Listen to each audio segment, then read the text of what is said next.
Eh bien salut tout le monde, c'est Projet X7, j'espère que vous allez bien, moi ça va très bien. Et dans cette vidéo on va parler aujourd'hui des bases de données sur C#. On va voir comment créer une base de données en ligne grâce à ce site db4free.net qui vous permet tout simplement de créer une base de données gratuitement dans le but de tester avec son application. Voilà, dans un but d'éducation tout simplement. Donc on va créer une base de données gratuite grâce à ce site, donc le lien est dans la description. Ensuite on va voir comment créer une table. Aussi on va voir sur C# comment se connecter à cette base de données, comment ajouter des éléments, comment chercher des données sur sa base de données, aussi comment supprimer, etc. Donc première chose, cliquez sur le lien dans la description, donc le lien c'est tout simplement db4free.net. donc il suffit de cliquer, ou bien si vous préférez l'écrire directement, donc voilà le lien. Ensuite on va créer la base de données, donc on va créer un compte tout simplement, qu'on va aussi vérifier grâce à une adresse email. Donc première chose, donc j'ai choisi ce nom de base de données, donc on crée un nom de base de données, donc je vais faire tout simplement ma base X7. Utilisateur MySQL, j'ai entré projet X7. Pour le mot de passe, j'ai choisi YouTube, donc c'est tout simplement pour l'exemple, donc c'est pas très important. Donc YouTube, donc le mot de passe, et je vais noter ces choses là dans un fichier texte, comme ça je peux les utiliser plus tard pour se connecter et aussi dans mon application. Donc pour le nom de la base de données, donc on va faire ma base X7, donc ça c'est le nom, nom d'utilisateur, donc ça c'est pour se connecter, projet X7, mot de passe YouTube, donc voilà, donc on va garder ça ici. Et pour l'email, c'est tout simplement vous en aurez besoin pour vérifier votre compte. Et n'oubliez pas de cocher j'ai lu et j'accepte les conditions d'utilisation. Ensuite on va cliquer sur inscription. Donc une fois on clique sur inscription, donc on a cette page qui dit merci pour votre inscription, vous allez recevoir un email de confirmation. Si vous ne voyez pas l'email dans la boîte de réception, vérifiez aussi le dossier ou bien le spam. Donc on va aller sur spam et voilà l'email de confirmation. Donc vous cliquez sur cet email, et ce qui est très important dans cet email, c'est première chose bien sûr le lien de vérification, donc il faut cliquer sur ce lien pour vérifier son compte, mais aussi le nom du serveur et aussi le port. Donc voilà le nom du serveur, voilà, donc on va le copier dans notre fichier texte. Donc ça c'est le serveur et ça c'est le port, voilà. On va cliquer sur ce lien maintenant pour vérifier notre compte. Donc le compte a été vérifié avec succès, donc voilà donc la base de données, ma base X7, le nom d'utilisateur projet X7 et le mot de passe YouTube. Maintenant on va revenir dans le site db4free.net et on va tout simplement se connecter dans le site, comme ça on peut créer notre table. Donc nom d'utilisateur comme j'ai noté ici projet X7, pour le mot de passe donc YouTube, et je vais cliquer sur se connecter et on va se connecter pour créer la table et qu'on va travailler avec sur C#. Donc une fois connecté, on a cette page, on est dans cette page dans laquelle on va créer notre table. Donc allez-y, cliquez sur le nom de votre base de données. Donc dans mon cas c'est ma base X7, je viens en cliquer et ça dit chargement en cours, donc on va attendre le chargement. Donc ici on va créer notre table, donc on va choisir combien de colonnes. Le nombre de colonnes on va dire 3. Donc 3 colonnes pour l'idée, le nom et l'âge. Donc ça dépend de la table que vous souhaitez créer. Moi je vais créer une table de 3 colonnes dans laquelle je vais mettre l'idée et le nom et finalement l'âge. Alors le nom de la table, je vais la nommer utilisateur. Utilisateur, donc ça c'est très important puisqu'on va l'utiliser sur C#. Donc utilisateur, donc ça c'est le nom de la table. Je vais l'écrire ici. Table, donc table utilisateur, donc respecter le majuscule et le minuscule, donc on va plutôt faire utilisateur avec U majuscule, voilà, utilisateur, et on va cliquer sur exécuter. Donc nombre de colonnes 3, nom de la table utilisateur avec S à la fin, exécuter. Chargement en cours, on va attendre le chargement de la page. Donc comme j'ai dit, dans la première colonne, je vais mettre l'id. Dans la deuxième colonne, je vais mettre nom. Et finalement âge. Bien sûr, il ne faut pas oublier de choisir le type de valeur. Donc ID, on va choisir INT puisque l'ID c'est un numéro. Donc ID, le nom, une phrase ou bien un nom tout simplement. On va choisir varchar puisque c'est un nom. Âge, un numéro, donc on va garder INT. Alors pour l'ID, on va choisir ici primary. Et on aura un message de confirmation. Donc l'idée ça va s'augmenter automatiquement. On ne va pas entrer l'idée nous-mêmes. Donc une fois on ajoute un utilisateur, il aura par exemple l'idée 1. Le deuxième utilisateur il aura l'idée 2, etc. Donc automatiquement chaque utilisateur il en a son propre idée. Donc on choisit primary. Et on va cliquer sur exécuter. Donc on a 3 colonnes ici, l'id, nom, âge. L'id et l'âge c'est des numéros, donc on garde int. Et pour le nom c'est un nom, on va choisir varchar. Ah oui, ici on va pas oublier la valeur ou bien la taille. Donc pour le nom on va dire une longueur de 35 et pour l'âge disons 4 tout simplement. Ensuite on va cliquer sur sauvegarder. Avant de passer à la programmation, il faut tout d'abord installer MySQL Connector, donc le lien est dans la description. Allez-y, cliquez sur Download ici. Ensuite, on va cliquer sur No Thanks, juste débuter le téléchargement ici, sur ce lien. Et on va télécharger le SQL Connector, donc ça c'est très important. Donc on va installer MySQL Connector, on va cliquer sur Next. Donc puisque c'est déjà installé dans mon PC, j'ai le message ici change. Donc vous cliquez sur Typical, donc vous aurez un message ici Typical, donc cliquez dessus et continuez avec Next. Et le MySQL Connector va s'installer correctement. Donc puisque je l'ai déjà, je vais tout simplement cliquer sur Cancel ou bien annuler. Donc la table a été créée avec succès, maintenant on peut passer aux choses sérieuses. Donc on va ouvrir Visual Studio et on va nous créer un nouveau projet dans lequel on va bien sûr se connecter à la base de données. Ensuite on va ajouter des éléments et lire des éléments de cette base de données. On va commencer en créant un nouveau projet, on va cliquer sur Nouveau projet, on va choisir Visual C# Application Windows Form. Et on va choisir un nom de projet.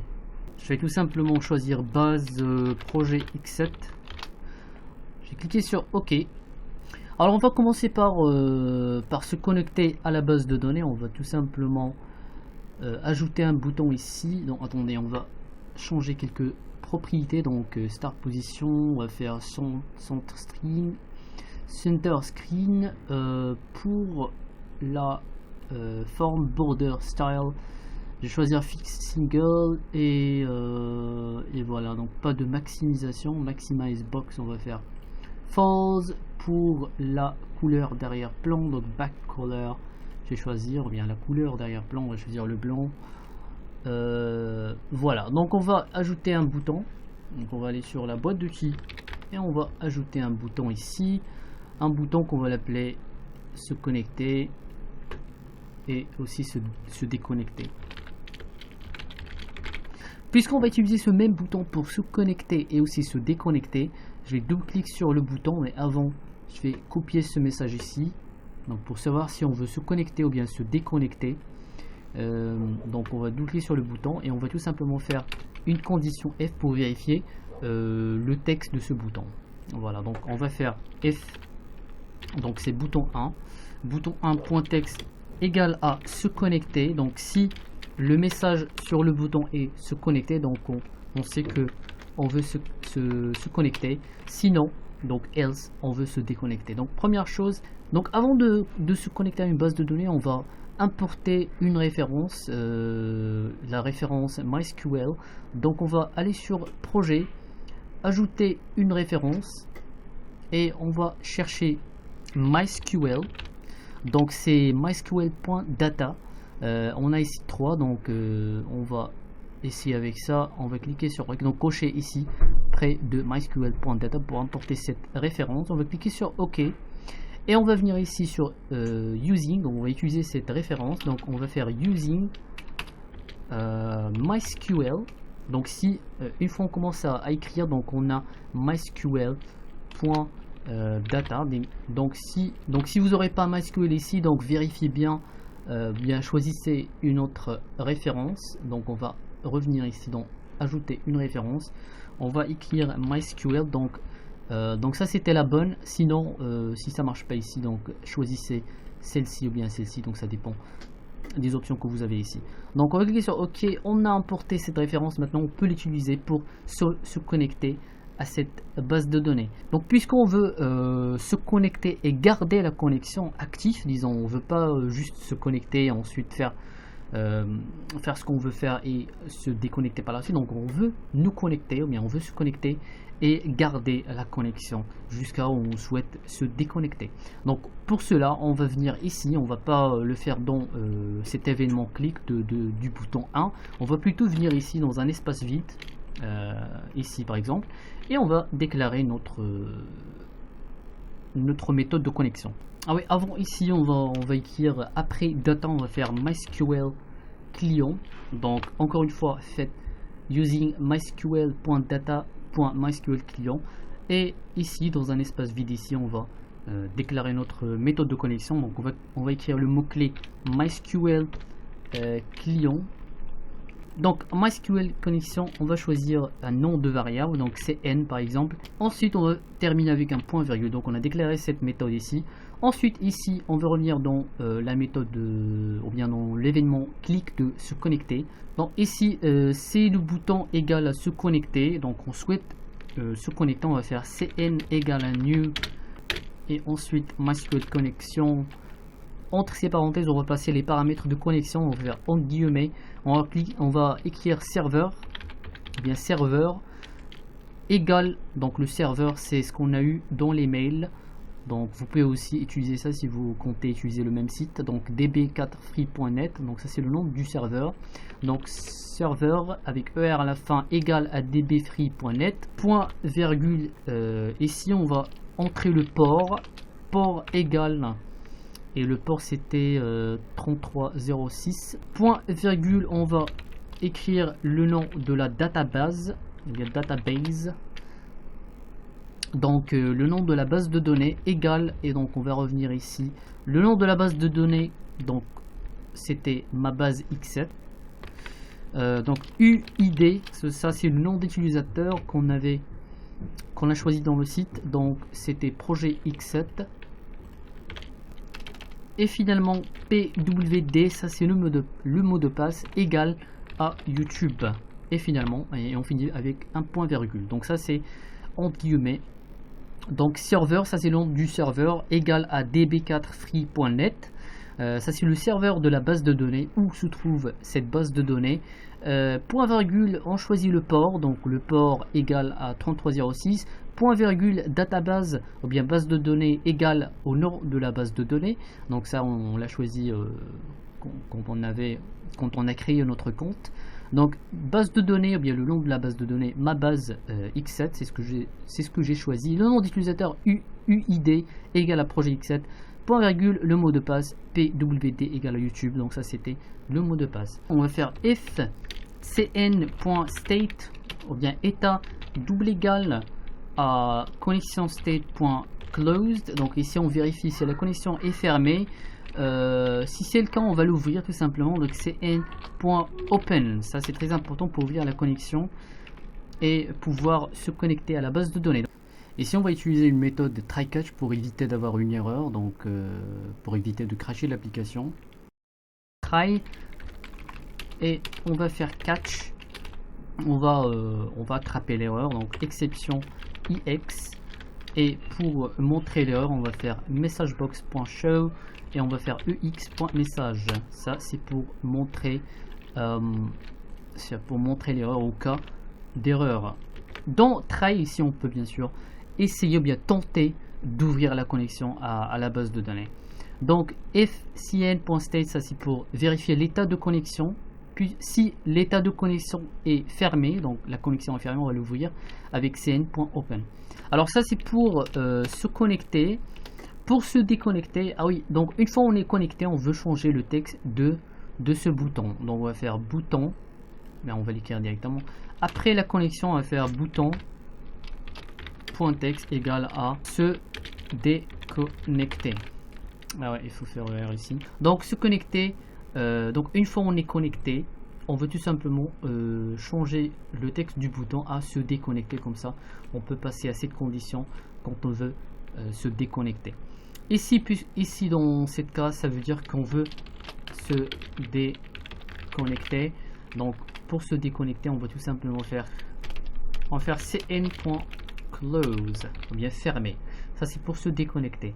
Et bien sûr, on va changer le texte du bouton à se connecter. Voilà, se connecter. Point virgule. Donc ça c'est pour la connexion. Se connecter et se déconnecter. Donc encore une fois, on passe les arguments donc le nom du serveur, le port, le nom de la base de données, votre nom d'utilisateur et le mot de passe. Et ici on vérifie si l'état de connexion est fermé. Donc normalement c'est le cas. Donc on choisit cn.open pour ouvrir la connexion et on change le texte de bouton 1 à se déconnecter. Comme ça on peut passer, si on clique encore une fois, on va passer directement à cette condition ici. Donc cn.close pour fermer la connexion et on change bouton 1.text à se connecter. Voilà, donc ça c'est pour la connexion. Et on peut aussi ajouter une variable de type bool ou bien boolean pour voir si on est connecté ou non. Donc bool, disons on va faire connecter égale à false. Donc ça c'est pour vérifier si on est connecté ou non. Donc une fois on est connecté, on peut faire ça, connecter égale à true, donc plus tard pour vérifier. Et aussi connecter égale à false. Voilà, donc ça c'est pour vérifier si on est connecté ou non. Donc si on veut vérifier plus tard dans d'autres méthodes. Donc maintenant on va passer à comment ajouter des éléments à notre table. Alors je vais ajouter un groupbox. Voilà, donc, je vais glisser ici. Donc je vais pas essayer de faire une belle application, c'est juste pour l'exemple. Groupbox, je vais changer son texte pour ajouter, je sais pas, ajouter tout simplement. Ajouter, on va ajouter 2 labels. Ici on va dire non, puisque dans notre table on a 2 éléments, bien 2 colonnes. Non, on a 3 colonnes pour l'idée, donc l'idée on va ignorer parce que ça va s'ajouter automatiquement. Donc on veut tout simplement, qu'est-ce que j'ai fait ici, on va tout simplement ajouter un nom et l'âge. Donc on va CTRL-C, CTRL-V pour ajouter un autre label, donc label, enfin âge. Et devant ces 2 labels on va ajouter 2 textbox, donc textbox 1 et textbox 2. Ici on va entrer un nom, voilà. Et ici, enfin on va faire juste CTRL-C, CTRL-V et on va choisir un âge, bien l'âge. Voilà, on va essayer d'adapter la taille. Ah, et aussi on veut aussi lire les informations. Donc je vais faire ici, connecter ici, voilà. Donc ça c'est pour ajouter. On va ajouter un bouton pour ajouter un bouton. On va peut-être le mettre ici. Voilà. On va nommer, ou bien changer le texte de ce bouton à ajouter. Ajouter. Donc ça c'est textbox 1, textbox 2. On va double-cliquer sur ajouter. On veut vérifier si l'utilisateur a entré quelque chose dans le textbox 1. Donc pour ce faire, c'est très simple. On fait if textbox1.text égale à rien. On va faire, si c'est le cas, on va faire messagebox.show. On va faire veuillez bien entrer un nom. On va faire else if pour vérifier l'autre textbox. Textbox2.text égale à rien. On va faire messagebox entrer l'âge. Et finalement, si l'utilisateur a entré le nom et l'âge, donc on peut ajouter, ou bien on peut ajouter des éléments à notre table. Mais avant d'ajouter des éléments à notre table, il faut déjà vérifier si on est connecté à la base de données. On peut par exemple faire if connecté. Donc si on est connecté, on peut ajouter ces éléments. Sinon, on va faire else. On peut faire vous n'êtes pas connecté. Voilà, donc vous n'êtes pas connecté à la base de données. Si on est connecté, on peut maintenant bien sûr ajouter les éléments qu'on souhaite ajouter à la table, bien à la base de données. Alors ici on va passer aux commandes. Donc l'étape la plus importante dans les bases de données, ou bien MySQL, c'est les commandes qui nous permettent d'ajouter, supprimer, chercher, etc. Donc maintenant on va passer à notre première commande, c'est comment ajouter des éléments à une base de données. Pour ce faire, on va commencer par écrire le mot-clé MySQL command, bien commande. Donc on va déclarer une variable du type MySQL command, bien command. On va choisir un nom, on va faire tout simplement cmd égale à new MySQL command, bien commande, en parenthèse, en guillemets, point virgule. Donc ici, on va entrer la commande qu'on souhaite. Donc la commande, disons la commande pour ajouter ou bien supprimer, etc. Donc ici, puisqu'on souhaite ajouter un nom, le nom et l'âge à une base de données, ou bien une autre table, la table qui s'appelle utilisateur. Donc on a choisi ce nom, donc le nom qu'on a choisi. Donc ajouter, et on va tout simplement ajouter l'âge et le nom à cette table. Donc le mot clé pour ajouter des éléments à une table, c'est tout simplement insert, donc insérer, donc insert en anglais, INSERT. Ensuite à l'espace et écrivez into, INTO, into, insert into. Donc insert into, et on va entrer le nom de la table. Donc si vous vous rappelez bien, on a choisi la table, on a choisi le nom utilisateur avec U majuscule. Donc on va tout simplement écrire le nom utilisateur, donc le nom de la table. Donc en parenthèse, on va choisir les noms des colonnes. Donc on avait 3 colonnes, ID, nom et âge. Donc nom, virgule, âge. Donc ça c'est les deux. Donc ça c'est les deux colonnes que je souhaite en ajouter des éléments. Donc ensuite on va faire un espace et on va écrire value avec VALUES. Donc ça veut dire valeur. Et on va écrire arrobase ici. On va faire nom par exemple, virgule, arrobase, âge. Donc ce arrobase nom, arrobase, âge, ça s'appelle des paramètres. Donc on va les remplacer avec les valeurs qu'on souhaite ajouter. Donc les valeurs qu'on souhaite ajouter, c'est tout simplement ce qui est dans le textbox 1, ce qui est le nom, et le textbox 2 c'est l'âge. Donc on va remplacer ces deux paramètres, ou bien ces deux valeurs.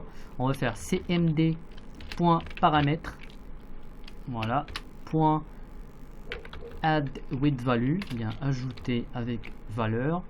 Donc add with value, ça comprend bien, ça accepte deux paramètres. Donc on va faire en guillemets premier paramètre qui est arrobase nom, donc tout simplement arrobase nom, virgule, et on va ajouter le nom ou bien la valeur. Donc c'est dans le textbox 1, comme j'ai dit, textbox 1 c'est le nom, voilà. Et on va faire la même chose avec arrobase âge, donc c'est l'âge, donc arrobase âge, et on va faire textbox 2. Alors si vous souhaitez convertir âge en int, puisque dans notre table on a la table utilisateur ici. Donc quand on a créé la table utilisateur, on a choisi la colonne âge avec comme type de valeur int.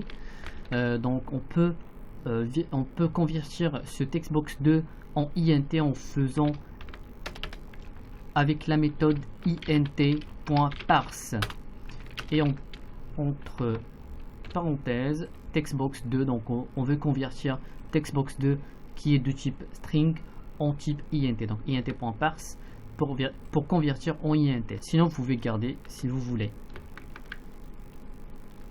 Ensuite, pour exécuter la commande, on fait cmd.execute non-query ou bien non-query.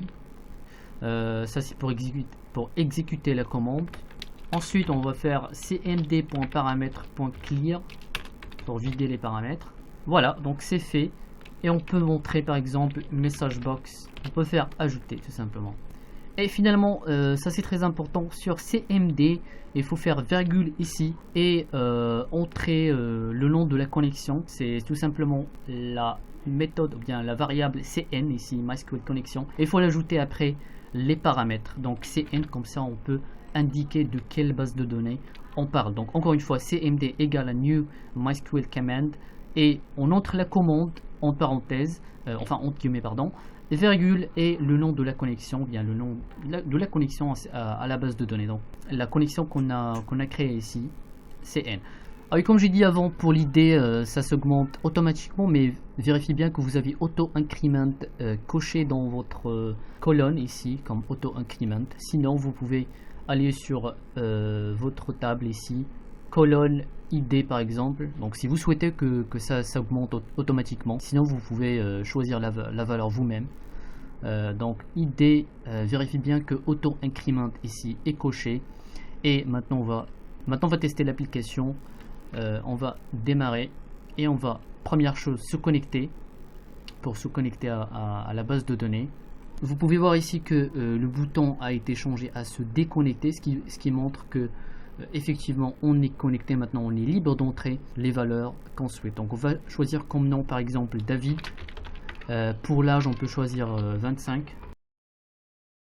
Et voilà le message ajouté, ce qui montre qu'on a ajouté un nom David avec l'âge 25. On va fermer. Donc déjà on va cliquer sur se déconnecter pour se déconnecter. Voilà.